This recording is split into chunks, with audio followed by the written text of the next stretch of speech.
Hi, I'm Fran Radano, one of the managers of the North American Income Trust. I'm here with my colleague Jeremiah Buckley to talk about the results for the fiscal year ending January 2025. For the North American Income Trust, we had a strong year, returning 23.8% on a total return basis, which compared favorably to the 22.5% return of the Russell 1000 Value Index and the 14.9% return of the S&P High Yield Dividend Aristocrats Index. Revenues for the trust grew 3.5%, which is a bit less than the dividend growth of the underlying companies of 6 to 7%, and this was primarily due to currency headwinds and, to a lesser extent, the lack of option writing during the transition of the trust to Janus Henderson. We declared a final dividend of 4.1p, which ended the year with total dividend payments of 12.2p. This was a 4.3% increase year over year, and we continue to build revenue reserves, which are also over 1 year as they have been for the past 3 years. And now Jeremiah Buckley is here to talk about stock performance and the changes in the portfolio during this past fiscal year. Great, thanks, Fran. So drilling down onto the performance during the period, our focus will be mostly on the second half, which is when Janus Henderson was responsible for the performance and managing the portfolio. From an attribution standpoint, relative to our index, we saw the strongest performance in the information technology sector, where we had an overweight to the sector and we had strong security selection. Our second best performing sector was healthcare, where while the healthcare sector was weaker than the overall market, we did have strong security selection during the period.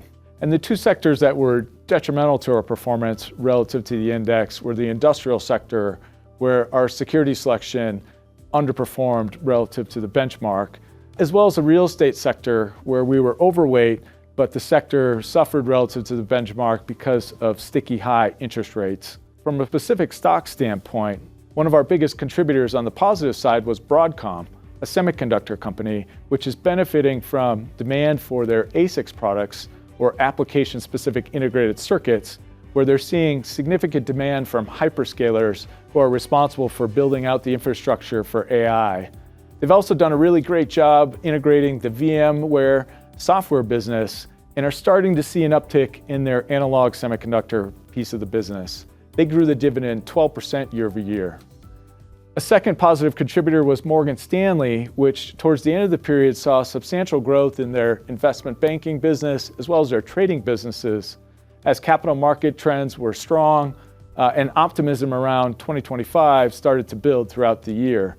They also saw strong growth in their wealth management business because of higher asset prices, but also net interest income started to grow again as deposit outflows tapered down.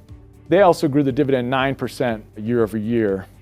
One last contributor was IBM, one of the stronger yielding positions for us, but they're also starting to see benefits in their revenue growth from a transition to more AI software-oriented business and a stabilization in their consulting business. On the other side of the ledger, we did have some stocks that detracted from performance during the period. One of our largest detractors was Amgen, as part of the pharma and biotech sector, which I mentioned was weaker relative to the index during the period. Amgen also had a specific issue where their anti-obesity therapy didn't quite meet expectations in phase 2, but we still have confidence in the long-term potential of that therapy and believe that it will accelerate growth in the coming years. A second detractor to the performance was UPS, United Parcel Services, where they're still trying to come back from the issues that they had with the labor negotiations that impacted their volumes during the period. And we've also seen a weaker freight market due to excess inventories in the retail as well as the industrial supply chains. We continue to evaluate that position for its worth in the portfolio. During the period, we made significant changes to the overall portfolio. The strategy was to increase the yield that we were getting from old economy sectors like financials and healthcare and industrials, so that we could create the flexibility to own lower yielding but faster growing companies in the new economy sectors like information technology and communication services.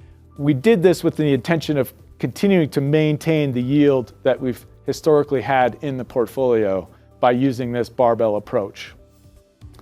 As a result of that, we've had significant increases in our positioning and weighting in information technology, focusing on companies that were contributing to the AI infrastructure build-out, as well as software companies that were benefiting from the applications that will be using AI going forward and providing efficiency gains for their customers. We also materially increased our positioning within the healthcare sector.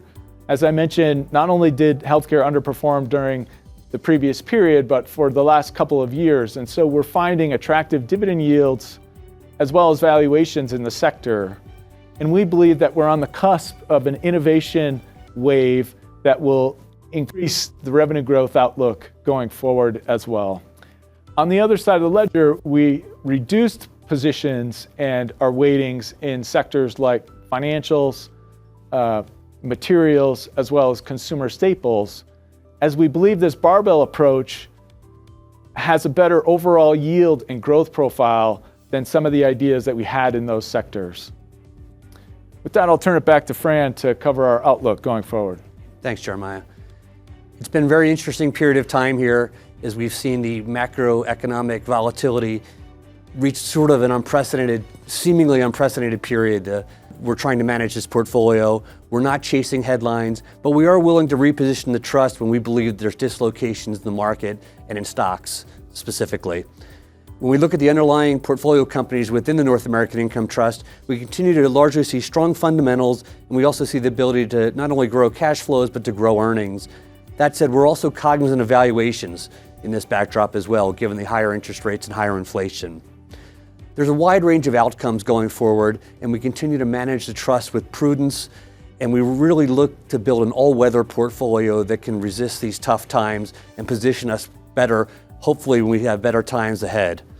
We're going to continue to lean into opportunities as they progress themselves and show themselves, and we will continue to seek progressive dividend payers and be able to continue that revenue stream that we've historically done since the inception of the trust. We'd like to thank you for your support, and we look forward to speaking to you all in the future.